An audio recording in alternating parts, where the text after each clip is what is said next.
Hi, my name is Kendall Hartwig, and I chose to do my book report on Michelle Obama and analyze her life through the lens of Carl Jung.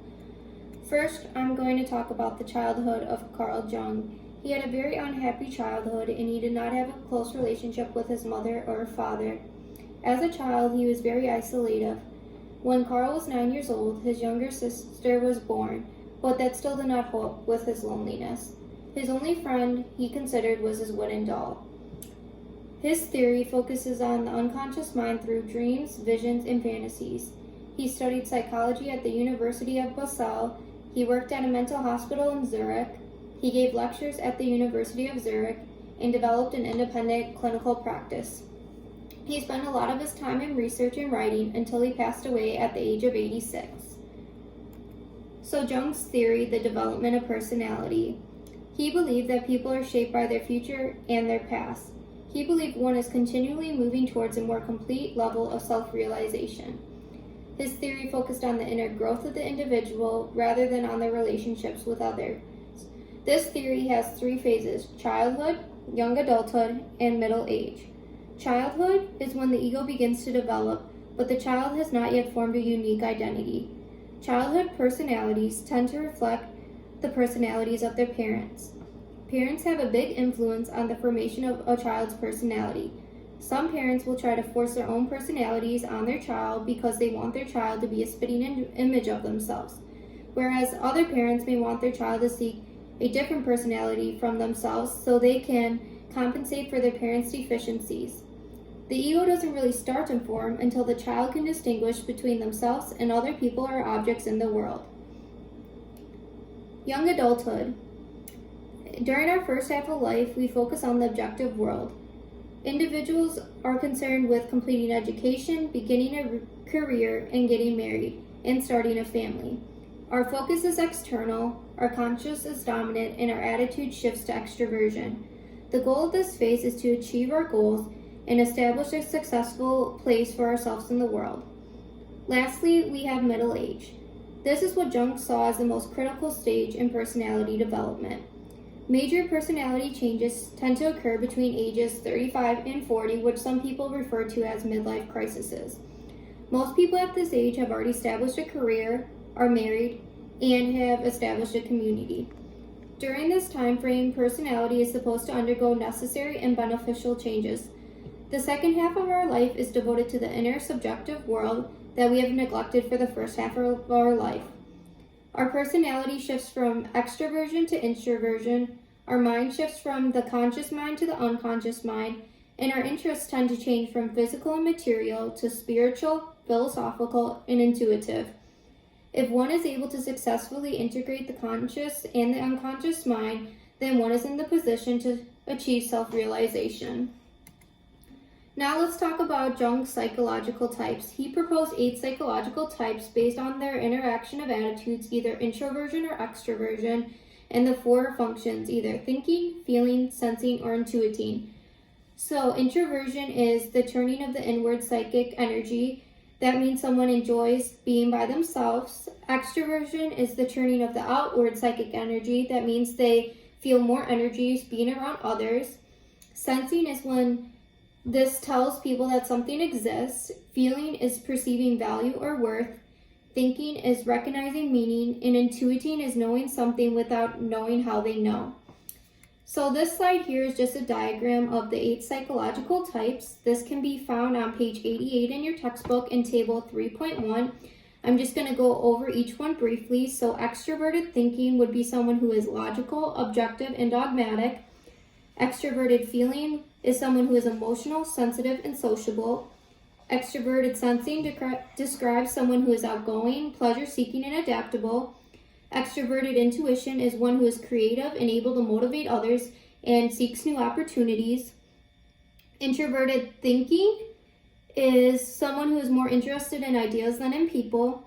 Introverted feeling is someone who is reserved, undemonstrative, yet capable of deep emotion. Introverted sensing is one who is outwardly detached and expresses themselves in aesthetic pursuits.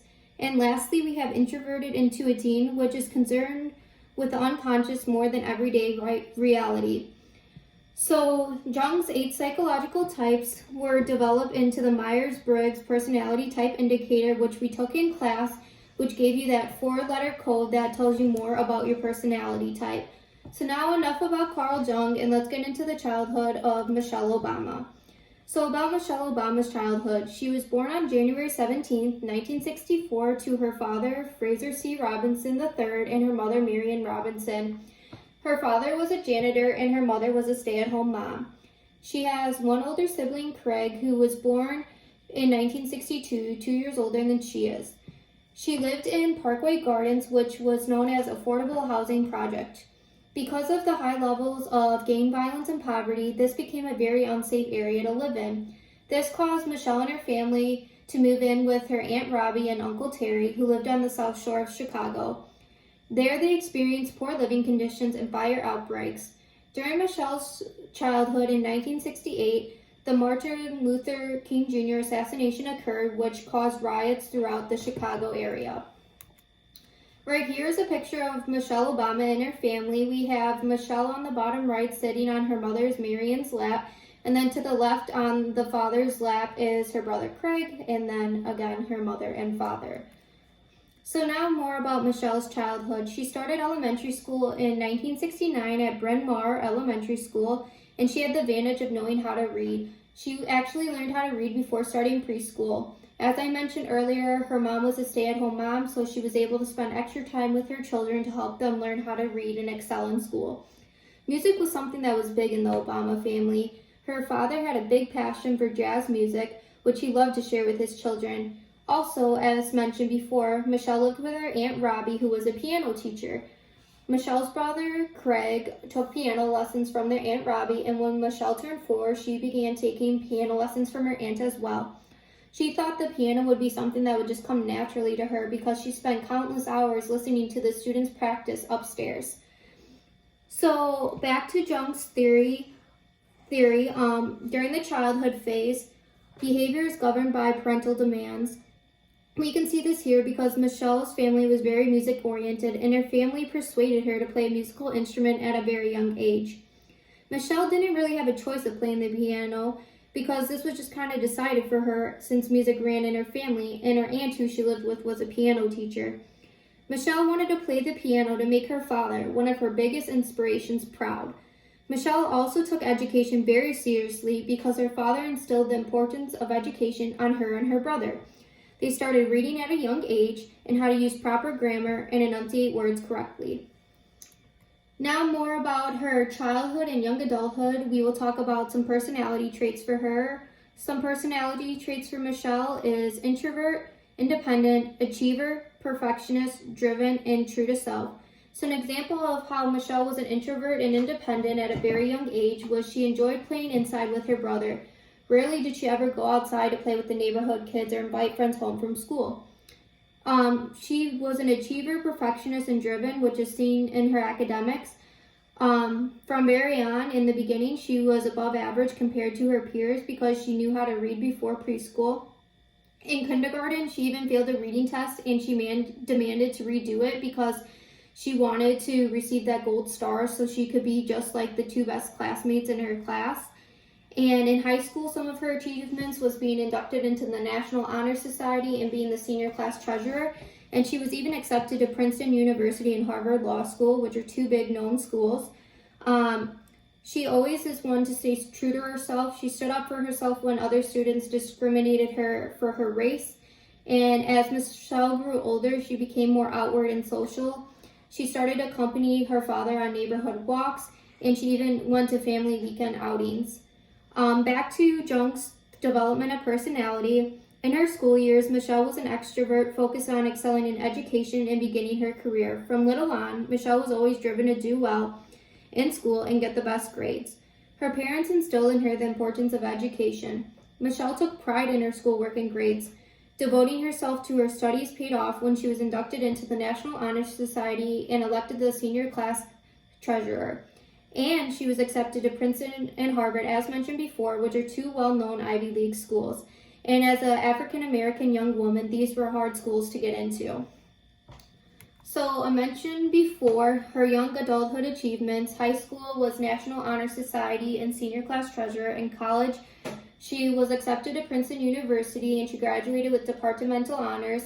Then she attended Harvard Law School, and during her college career, she was very vocal about making a change for African American students and those who lived in poverty. Michelle's post-college life. So she started by working for Sidley & Austin, which was a corporate law firm in Chicago. There she met her husband, Barack Obama, who was a summer intern there. She decided to move to entertainment law. She worked with trade marketing and distribution of the TV show Barney. In 1992, she married her husband, Barack Obama. She then worked as a health administrator, and in 1998, she had her first daughter, Malia, and in 2001, her second daughter, Natasha. She is most known for her contribution she made to her husband's presidential campaign in 2009. So some of Michelle Obama's accomplishments as the first African American First Lady. Two of her most known accomplishments is the Let's Move campaign of 2010 and the Healthy, Hunger, Free Kids Act of 2010. So the Let's Move campaign was dedicated to solve the problem of childhood obesity so children could grow up to be healthier. Michelle recommended physical activity of at least 30 minutes a day, at least 5 days a week. In addition, each week focused on a healthy eating goal. The Healthy Hunger Free Kids Act of 2010 focused on improving school lunches and food labels. This law required the federal government to make the National School Lunch Program more nutritious by serving meals with more whole grains, more fruits and veggies, and less sodium and meat. In addition, schools had to stop marketing sugary beverages, candies, and chips in their vending machines and replace these items with healthier nutrition options that were lower in calorie and more nutrition dense. In addition, Michelle worked with schools to provide free breakfast and lunches for high poverty students. She also revamped food labels to include information about added sugar and recommended portion sizes. Three other very important accomplishments that she completed during her husband's presidency was the My Plate of 2011, the Reach Higher Initiative of 2014, and the Let Girls Learn of 2015. My Plate 2011 was an intent to prompt consumers to think about building a healthier plate at mealtimes. This emphasized the fruit, vegetable, grains, protein, and dairy groups. This is something that is used and seen in pediatrician office, where it's the plate where it divides how much meat, dairy, protein, fruits, and veggies you should have at each meal. The Reach Higher Initiative of 2014 inspired young Americans to take charge of their future by completing education after high school. Another campaign focused on education was Let Girls Learn 2015, which was a U.S. government-wide initiative to help girls around the world go to and stay in school. Back to the development of personality, Back to Jung's theory, the development of personality. During her middle-aged years, Michelle Obama found her voice. She was always one to stand up for the underdogs, those who were racial minorities or people who lived in poverty. During her middle-aged years, Michelle was able to focus on her inner self by making a legacy as the first African-American First Lady. Michelle was very passionate about advocating for the health and education of the future generations. During her husband Barack's presidency, she was on the board of initiating several campaigns and acts to improve health and education, including the Let's Move, Healthy Hunger Free Kids Act, My Plate, Reach Higher Initiative, and Let Girls Learn. Michelle would have favored Jung's theory because she believes that her past and her future shaped her into the person she is today. Even though she grew up in poverty during a time of harsh racial discrimination against African Americans, she learned that in order to make a change, you need to use your voice. Michelle is a driven woman and never settles for the bare minimum and strives to improve the life of hers and others on a daily basis. Michelle's mindset, education, and how she holds herself allows her to work towards a higher level of self-realization. So what is Michelle's life like after her husband's presidency? She enjoys living in a home and being able to wake up and do things leisurely and not have to live by an itinerary. This allows her to have more times to be present in her two daughters' life. She also started to tell her legacy. In 2018, she wrote an autobiography called Becoming, which I read for this book report, where she talks about finding her voice. She hopes that after people read her story, they will find the courage to become whoever they aspire to be. She also has 2 Netflix documentaries called American Factory and Becoming. And lastly, she has the Michelle Obama podcast. To wrap things up, what would Carl Jung say? I believe Carl Jung would assign Michelle Obama with the personality type of extroversion intuition.